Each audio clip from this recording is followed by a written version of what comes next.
Nnamdi Kanu, Ipob gives condition to dialogue with federal government. Welcome to the news, and thank you for tuning in to listen. Now the news in detail.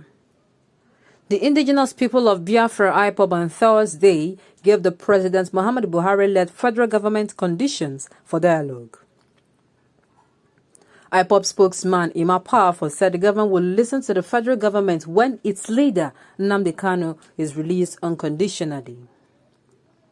Now, this is just it. The condition is, if that is the only condition, then there was never a crime committed by this man. Truth be told.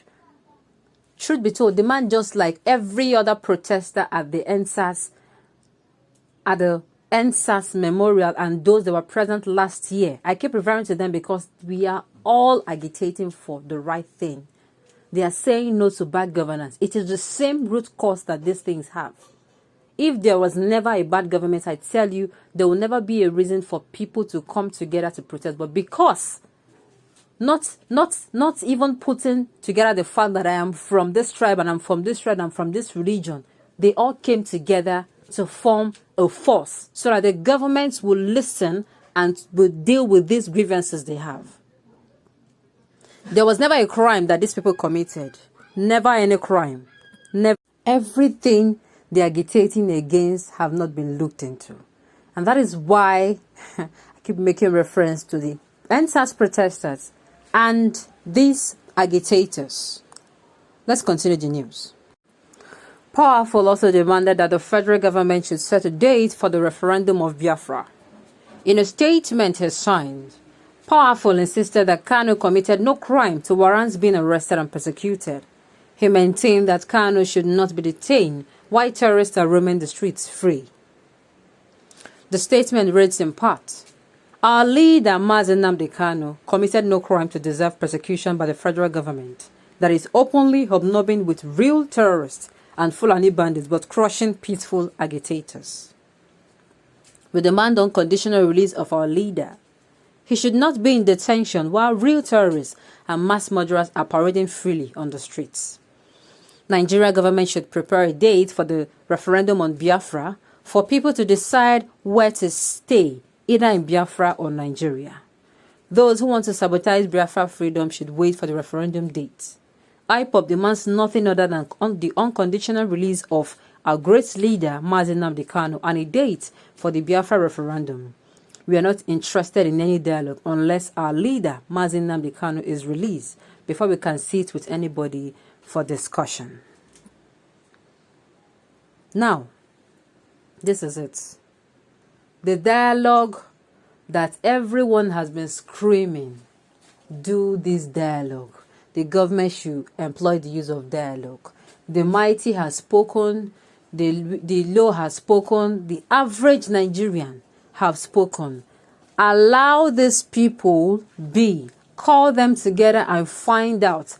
Do a research and find out if it is so opaque now to see why they are agitating. What is the root cause? The root cause is not far from the truth. It's not something hidden.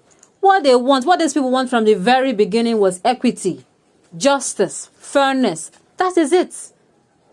Equity, justice, fairness. With this, then, you can now talk about peace. There cannot be unity without peace. There cannot be unity without equity. There cannot be unity without equity in allocation of funds, allocation of resources, allocation of appointments. There cannot be unity. There cannot be unity when people or this region feel that they are being marginalized. There cannot be unity when this other region feel that they are being oppressed. There cannot be unity. The only way where there will be unity will be when every one of the regions, the 6 geopolitical zones of this country, are treated the same way. The same thing that is good for this particular region is good for the other one. The same thing that is not good for this place because it's bad, it is also bad for this place. That is when people will say, yes, okay, Nigeria is united. We can do more. We can do better. Without this, Nigeria's unity will continue to remain unnegotiable. Negotiable, I mean. Without this, Nigeria's unity will remain negotiable. But if the federal government listens to the grievances of these people, what do they want? They say they want good governance. You try and strive. You strive for good governance. What do they want aside for? They want equity. Allocation of, reshuffle them. Reshuffle the appointments you have given, reshuffle them. Do not use favoritism. I'm not going to pick somebody because the person is my person, because the person helped me before, or because in the future I want the person to help me, I put the person there. Thereby, it is not my property. It is public property.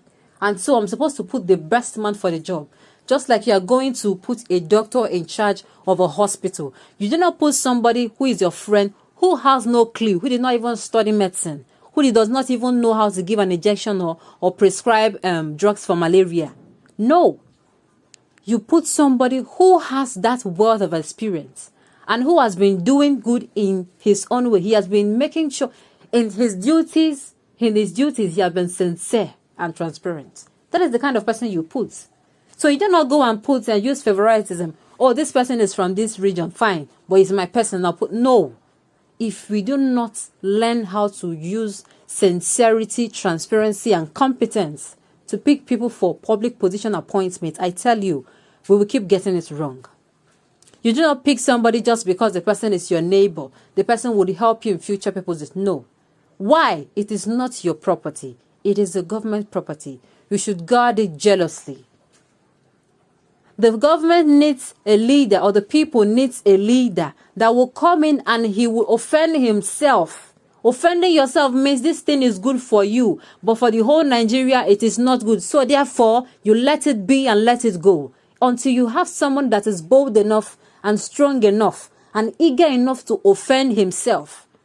His cabinet members will tell and his advisors will say, oh, this thing is good. But because it does not do the nation good, he will fight against it. This is what these people want. Give us somebody that can do this. Give us this person. Somebody that this policy will not in any way affect the good of the people. Instead, they are going to cry out. What does he do? He said no. He will say no. Information are gathered. Oh, sir, this is the information gathered. With this, we can make policies. He goes ahead and makes his own. He does his own research and gets his first-hand information. And he does what is right for his people. It is only when we have somebody like this that this question of agitation will continue to reduce. But if we do not, I tell you, these agitators and these people calling for cessation, they will continue to, because it is just like the more they call out, the more the federal government keep the intimidation continues, the marginalization continues. And it is not supposed to be so. There is still time to make use of dialogue and save lives. On this note, we have come to the end of the news. We say thank you for tuning in to listen until I come your way next time. Enjoy the rest of your day.